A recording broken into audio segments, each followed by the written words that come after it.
जय श्री कृष्णा, राधे राधे। ज्योतिष एकाग्र चैनल में आप सभी का हार्दिक स्वागत, हार्दिक अभिनंदन। मित्रों, आज का विषय है राजयोग। राजयोग कब फलित नहीं हो पाता है और कब अपने शुभ परिणाम नहीं दे पाता है, तो उसके बारे में मैं आपको जानकारी दे रहा हूं। तो राजयोग कुंडली में होते हुए भी राजभंग की स्थिति कैसे बनती है, ये आप ध्यान से सुनिए। जब भी कुंडली में जब हम अध्ययन करते हैं तो केंद्रगत शुभ ग्रहों या त्रिकोणगत शुभ ग्रहों को देखते हुए नाना प्रकार के राजयोग देखकर सामने वाले से हम बोल देते हैं कि आपके यह राजयोग है और आपको इस राजयोग का फल आपकी महादशा में प्राप्त होगा। महादशाएं का इंतजार करते हैं और महादशा आती है और निकल जाती है, पता नहीं लगता और उसका शुभ परिणाम व्यक्ति को देखने को नहीं मिलता है। और जबकि कभी कभी राजयोग होने के बावजूद भी विपरीत परिणाम देखने को मिलते हैं। तो ये विपरीत परिणाम क्यों स्थिति बनती है, तो इसके लिए कुंडली का सूक्ष्म अध्ययन करना आवश्यक है। सूक्ष्म अध्ययन करेंगे तो हम पाएंगे कि बड़े बड़े राजयोग होने के बावजूद भी यह राजभंग योग क्यों बन जाता है। तो सर्वप्रथम अधिक विलंब न करते हुए सूर्य ग्रह को लेते हैं। सूर्य ग्रह मेष राशि में उच्च का होता है और तुला राशि में आप सभी जानते हैं नीच का हो जाता है। तो यदि कुंडली में सूर्य ग्रह 10 अंश मीन्स 10 डिग्री के नीचे तुला राशि में केंद्र में स्थित हो तो ऐसा राजयोग जो बनता है वो राजयोग भंग हो जाता है। इसके अलावा चंद्रमा को लेते हैं।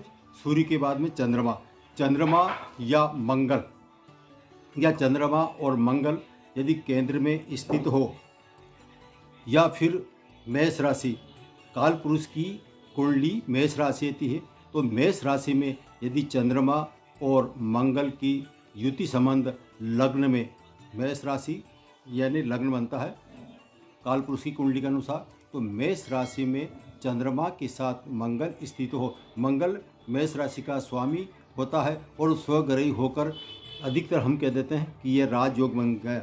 जबकि राजयोग तो बन रहा है, लेकिन इस पर शनि की तीसरी, 7वीं या 10वीं दृष्टि पड़ जाए तो राजभंग हो जाता है। जो राजयोग बन रहा है वो राजयोग भंग हो जाता है।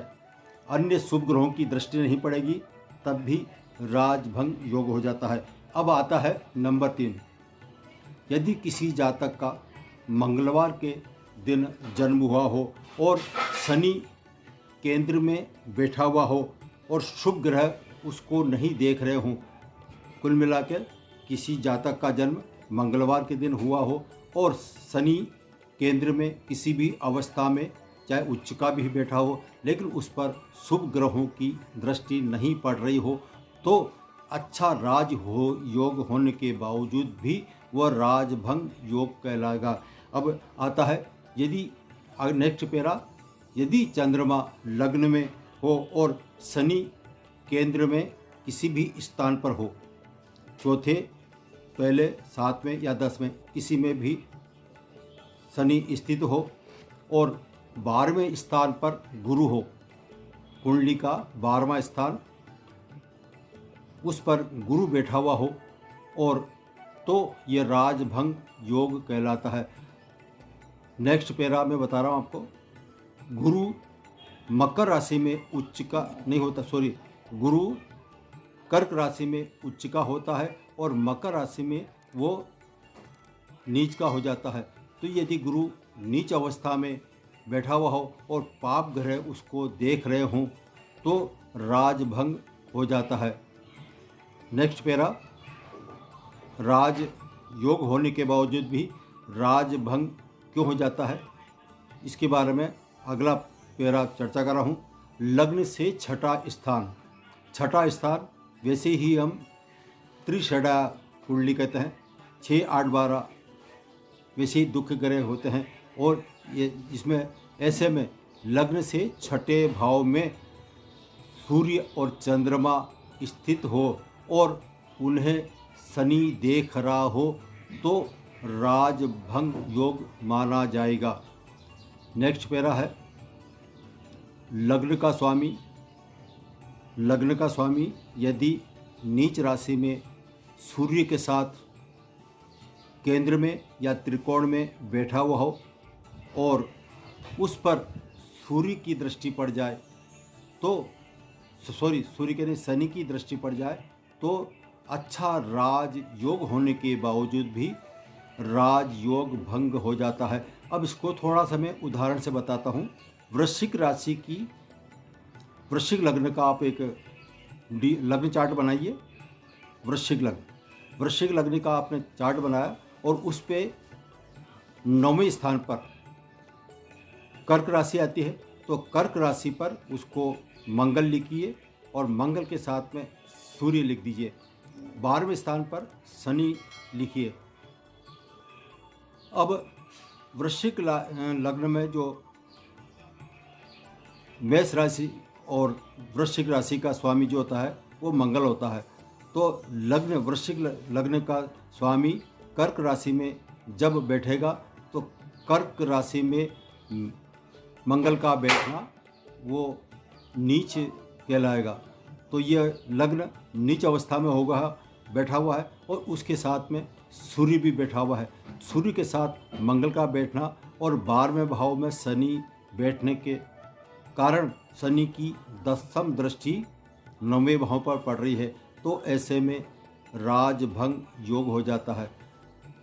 वैसे देखा जाए तो सूर्य केंद्रगत, वृश्चिक लग्न के हिसाब से केंद्रगत यानी कि 10वें भाव का सूर्य केंद्र में बैठेगा तो राजयोग होता है। लेकिन परिस्थिति क्या बनी है, लग्न का स्वामी मंगल सूर्य के साथ बैठा और शनि का दृष्टि संबंध हो गया, तो यह अच्छा राजयोग होने के बावजूद भी यह राजभंग योग कहलाएगा। यह मैंने आपको उदाहरण सहित बताया है। अब आगे जो है 9वां भाव की चर्चा चल रही है। 9वां भाव भाग्य भाव कहलाता है और 9वां भाव का स्वामी यानी भाग्य भाव का स्वामी यदि 12वें स्थान पर बैठ जाए और उस पर पाप ग्रहों की दृष्टि हो तो राजभंग योग कहलाएगा। अब 9वें स्थान के बाद में आता है 10वां स्थान। 10वां स्थान कुंडली का महत्वपूर्ण स्थान होता है। ये कर्म भाव कहलाता है। जैसे अन्य वीडियो में मैंने चर्चा करी है कि 10वें भाव से जो उस जगह जो ग्रह बैठता है उसका दृष्टि संबंध सीधे 7वां भाव होते हुए 4th भाव पर पड़ता है, तो जो कर्म करेगा उसका परिणाम सुख और दुख जातक को मिलता है। तो मेरा कहने का मतलब ये है कि 10वें भाव में चंद्रमा बैठा हुआ हो और 7वें भाव में शुक्र बैठा हुआ हो। 10वें भाव में चंद्रमा, 7वें भाव में शुक्र और 9वें भाव में पाप ग्रह बैठ जाएं, तो ऐसे में यह राजभंग योग की स्थिति बनती है। नेक्स्ट पैरा बता रहा हूँ। 9वें भाव का स्वामी 9th हाउस का लॉर्ड यदि 12th हाउस में बैठ जाए और तीसरे स्थान है कुंडली का तीसरे स्थान पर पाप ग्रह बैठ जाएं, तो ऐसे में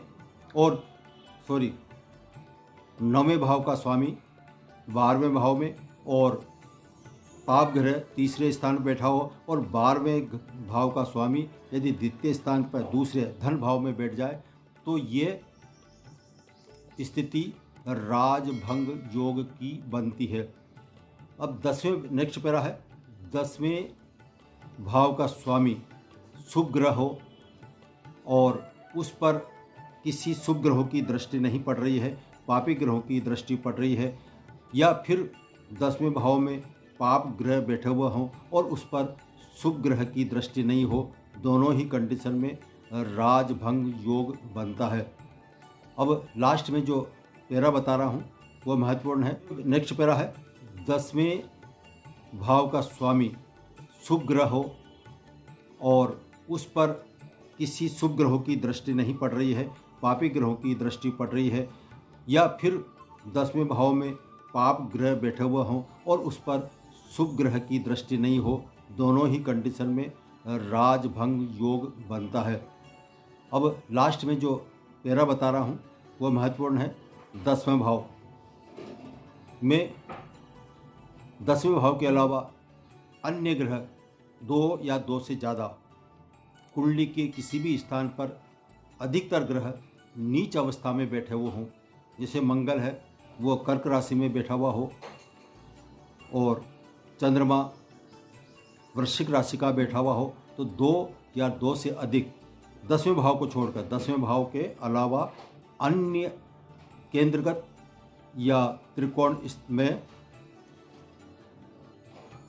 नीच ग्रह 2 या 2 से ज़्यादा या ज़्यादा अधिकतर ग्रह नीच अवस्था में बैठे हुए हों तो भी यह राजयोग नहीं माना जाएगा, योग भंग हो जाएगा। तो यह राजभंग किस तरह से बनता है इसके बारे में मैंने चर्चा की, आपको जहाँ तक समझ में आएगा हो। यदि आपको यह वीडियो पसंद आया है तो इसको कृपया लाइक ज़रूर कीजिए और अभी तक आपने इस चैनल को सब्सक्राइब नहीं किया है तो सब्सक्राइब कीजिए, शेयर कीजिए ताकि आपको ज़्यादा से ज़्यादा जानकारी मिलती रहे। जय श्री कृष्णा, राधे राधे। फिर मिलेंगे अगले अलग टॉपिक को लेते हुए, तब तक के लिए जय श्री कृष्ण।